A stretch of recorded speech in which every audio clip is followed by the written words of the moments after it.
I'm Priyanka Khanna, Fashion Features Director, Vogue India, and we're here as a part of Vogue and Natural Diamond Council's Diamond Festival. So what makes a modern diamond heirloom? That's what we're here to talk about today. When it comes to cool jobs, my guests today just make come out tops. Lucia Silvestri is the creative, and wait for it, gem buying director for Bulgari, which means that she gets to travel across the world and including multiple trips to India in search of the perfect stones. Natural diamonds, of course, very much on that list.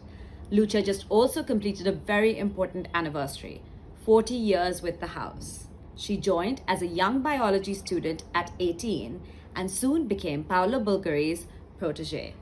The brothers Bulgari saw in her an affinity for stones, and they passed on their brand's legacy to Lucia. My other guest is the lovely Nonita Kalra. Nonita has over 3 decades of experience in the India media industry. She's the current editor-in-chief at Tata CLiQ and also just edited the first ever jewelry trend report for Natural Diamond Council. What sets Nonita apart is her strong belief in the stories that jewelry tells. Thank you, ladies, for both being with us today. It's so lovely to have you here, Nonita and Lucia. Both these lovely ladies are here today to talk about natural diamonds and what makes a diamond piece an heirloom. So I'm going to get started with you, Lucia, first. What attracts you to stones, and in particular natural diamonds? So diamonds are very important for Bulgari, of course, because we are very famous for color gems. But of course, our color gems are surrounded by diamonds, and also we have an iconic line called the Serpenti that is diamond collection. And I'm very proud to say that we work very hard with diamonds. And also, one of my favorite trips was in India, visiting a factory with 5,000 women cutting diamonds. So from that experience, I really felt in love with diamonds, with the cutters, with the fact that, yes, in India, we have this beautiful example of factory, all women from employees to come si dice, chief. So it's really, I'm really impressed about it. I love that idea. Nonita, you obviously, have been sort of at the forefront of women-led content, and you have this great curated eye. So what do you think makes a modern diamond heirloom? I think that we all sort of grow up with so much storytelling around our jewelry, right? From the time you're a little girl, your mother will pull out a piece that was your grandmother's and she'll say, this belongs to you. So I think we form an attachment to the stones. They're not just stones, they become our grandmothers and our mothers, and the way they put a piece to you. And it's true, our mothers and grandmothers know us best, but what's even more terrifying is we become our mothers and grandmothers, right? So each piece of jewelry is something that they've given and they've told a story, and it changes, right? What my grandmother gives me is her idea of me. My mother sees me as a more modern, independent woman, so she gets me something different. And what I would get, say, my niece, would be something different as well, because as we get more modern and our stories change, I think that's what makes a stone so versatile. It becomes each one of these characters in your life. So it's your history, it's your present, and as you gifted, a modern heirloom is very much your future. It's your your future stamp in a sense. So it's actually taking the past to the future, which of course, Lucia, is something you know a lot about. What did you learn from the brothers especially when it came to diamonds, and what is your personal affinity with the stone? Do you have a particular piece in your family or a piece that you've designed that you sort of feel falls under the modern heirloom bracket? I have to say I cannot live without diamonds. For me, it's true that diamonds are girls' best friends, of course. And my first gift for myself was a tennis bracelet. So it's a timeless bracelet, all diamond. So it's for me, for Bulgari, it's, diamonds are very, very important. And I learned from the brothers how choose diamond, how select diamond. It's important, of course, the certificate, and nowadays it's much more important than in the past. But the fact that the cut and the touch of the diamond, it's very important still nowadays. And because of this meeting, I'd like to show you an important diamond that a pearl shape that just arrived. I want to show you that it's amazing, for an amazing necklace. So diamonds are forever. It's very important.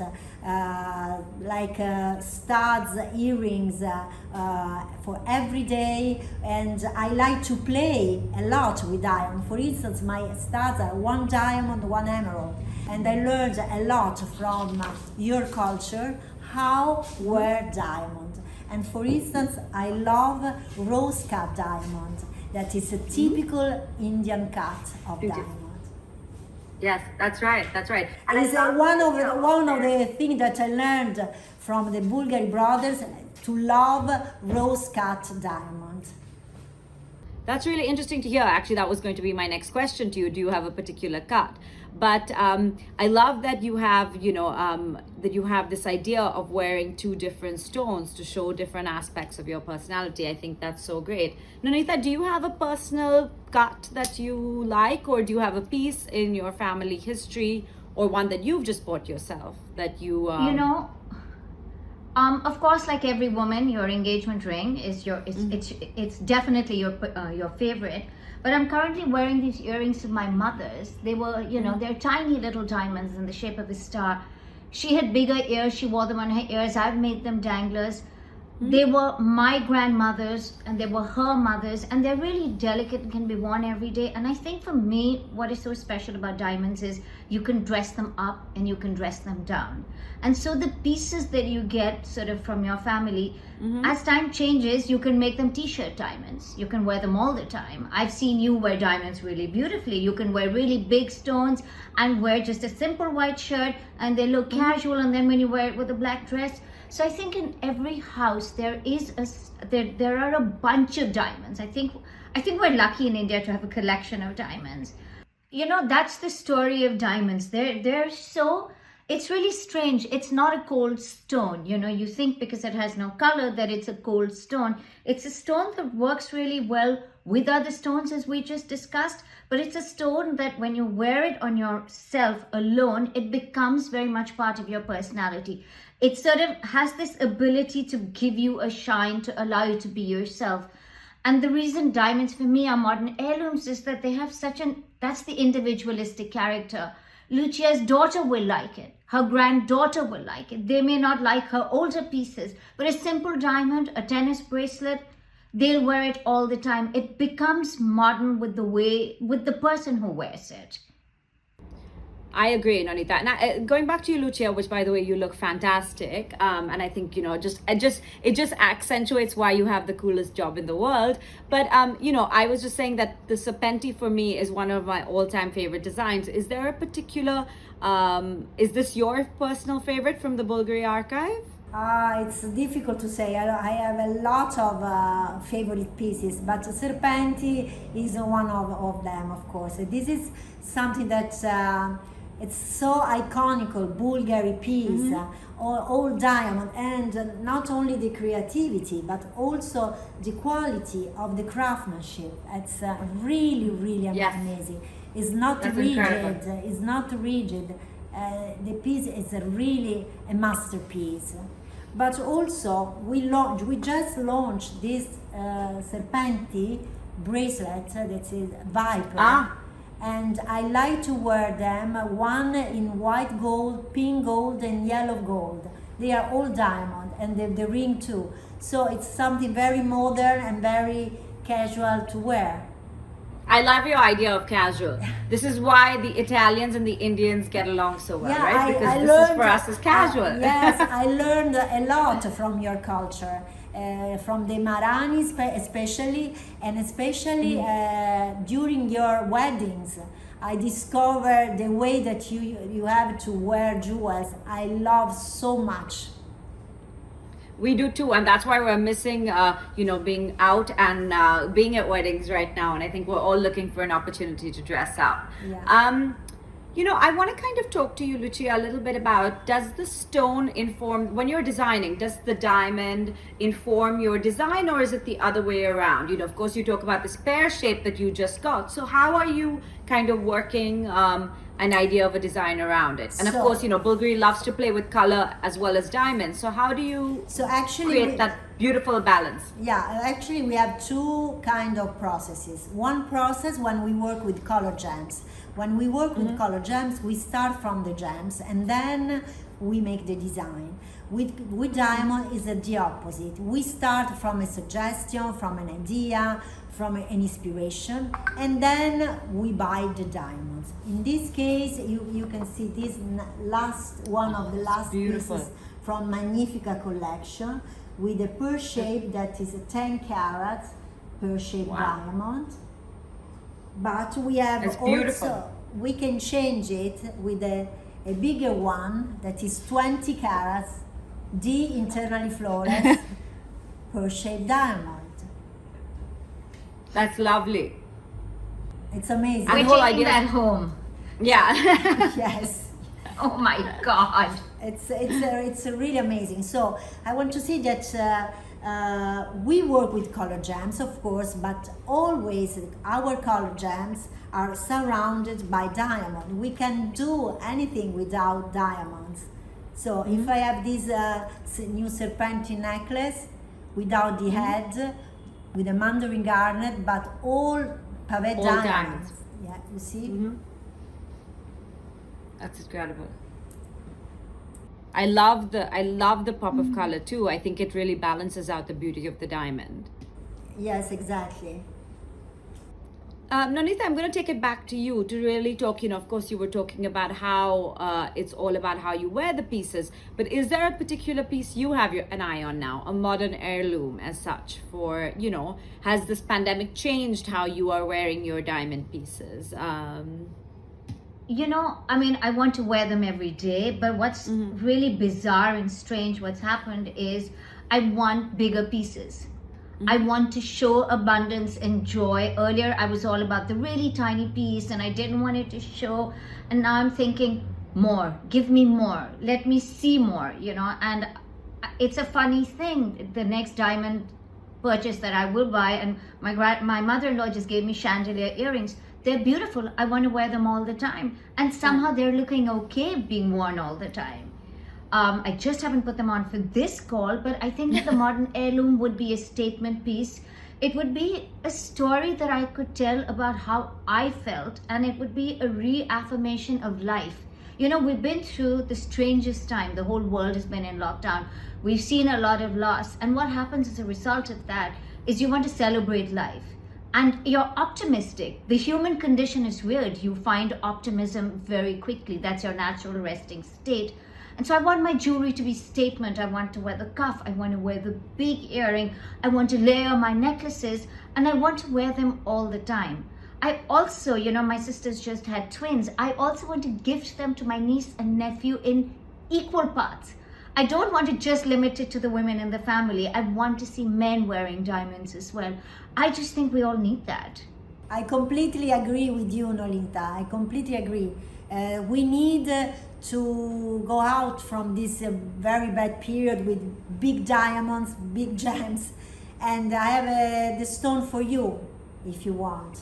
Yeah, no one's saying no, let me tell you.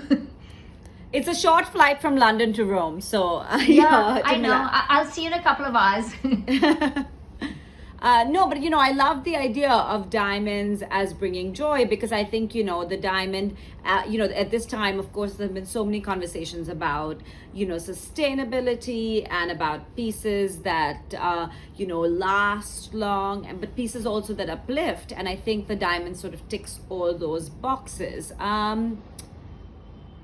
Do you feel, Lucia, that was the reason behind your Fio Reva collection, which was a particularly diamond focused collection? Do you feel that was, you wanted to sort of bring the attention back to the stone? Why did you feel that was the right time to launch that?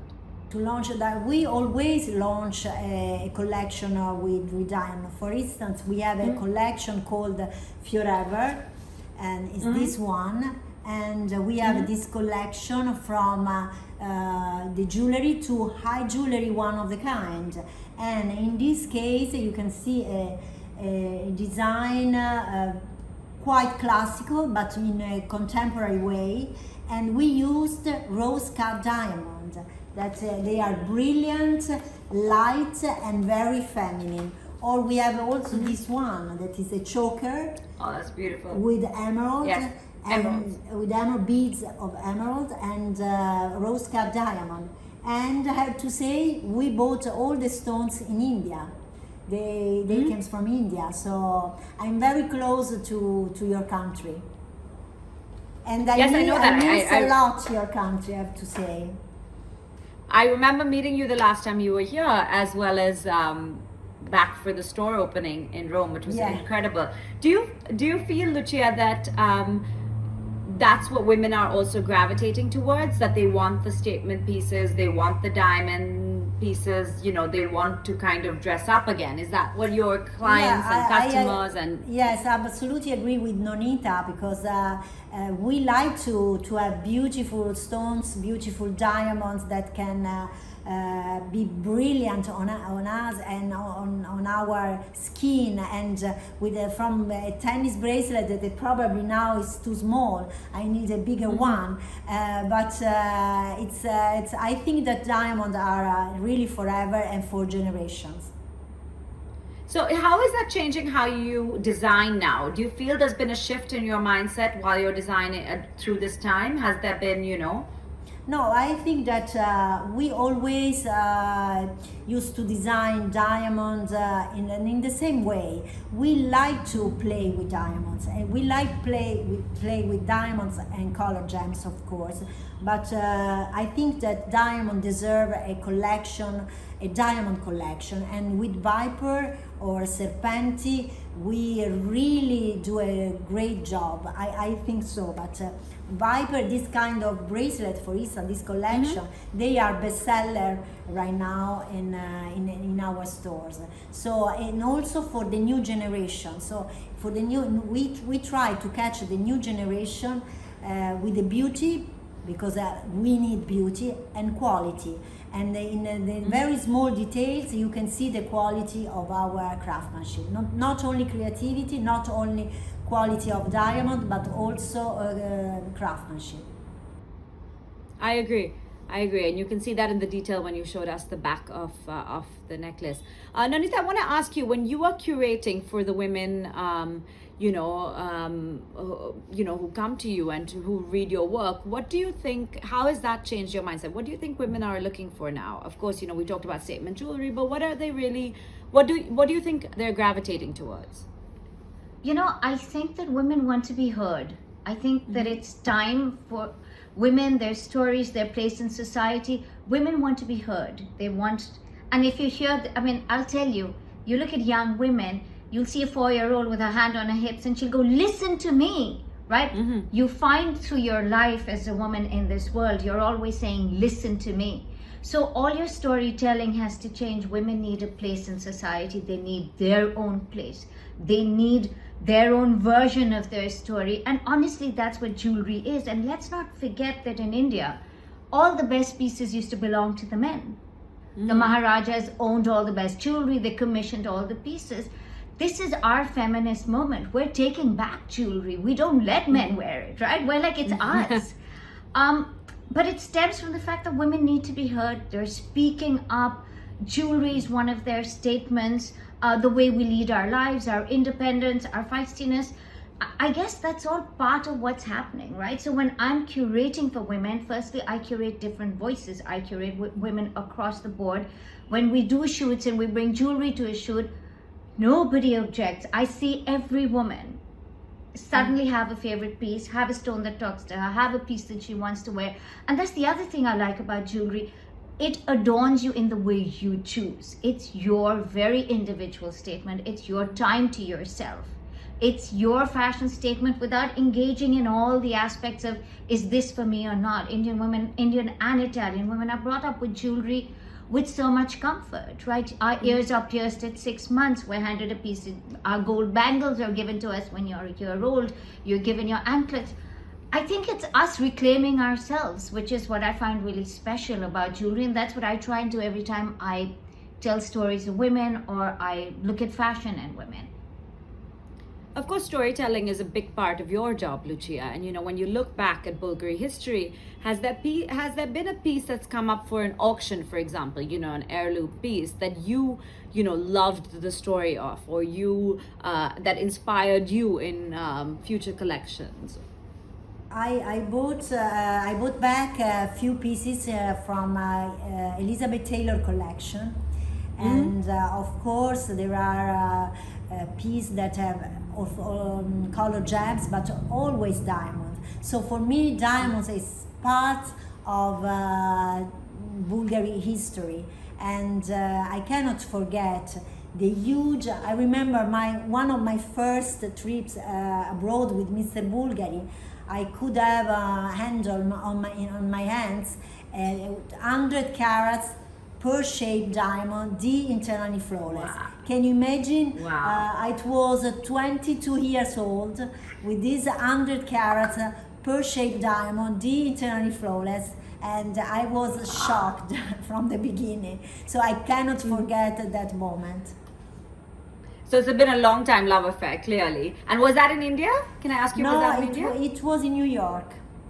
It was in New York. Yeah. And of course, how have you been staying inspired during this time? Because I know travel is such a big part of what you do. So how are you sort of, creating? I have two main sources of inspiration. One source of inspiration comes from the gems, and one source of inspiration is Rome. They are the biggest source of inspiration. So I can see diamonds everywhere in Rome, from the fountains to the buildings, to everywhere. And so diamonds are really part of my life. Well, on that note, I hope we all get to travel again soon, and we come and get inspired by Rome and its lovely streets as well. But thank you, ladies. Is there anything else you would like to add? Where can we see those stones? I want to go meet that 100-carat stone. I'm really sorry. That's all I was thinking, Priyanka. We need to make a very quick trip. Yeah, we do. I'd like to find another 100 carat D internally flawless crochet, but at the moment I can say hello and goodbye with these 20 carats DIF. And what a way to end the session on a high note. But thank you, Lucia. You're welcome. And thank you, Nonita. We're so glad to have you both here from Rome and London. And stay tuned for other great sessions as a part of the Vogue and Natural Diamond Council Diamond Festival. Thank you very much. Bye. Thank you. Thank you for having us. Bye. Bye. Bye. Bye.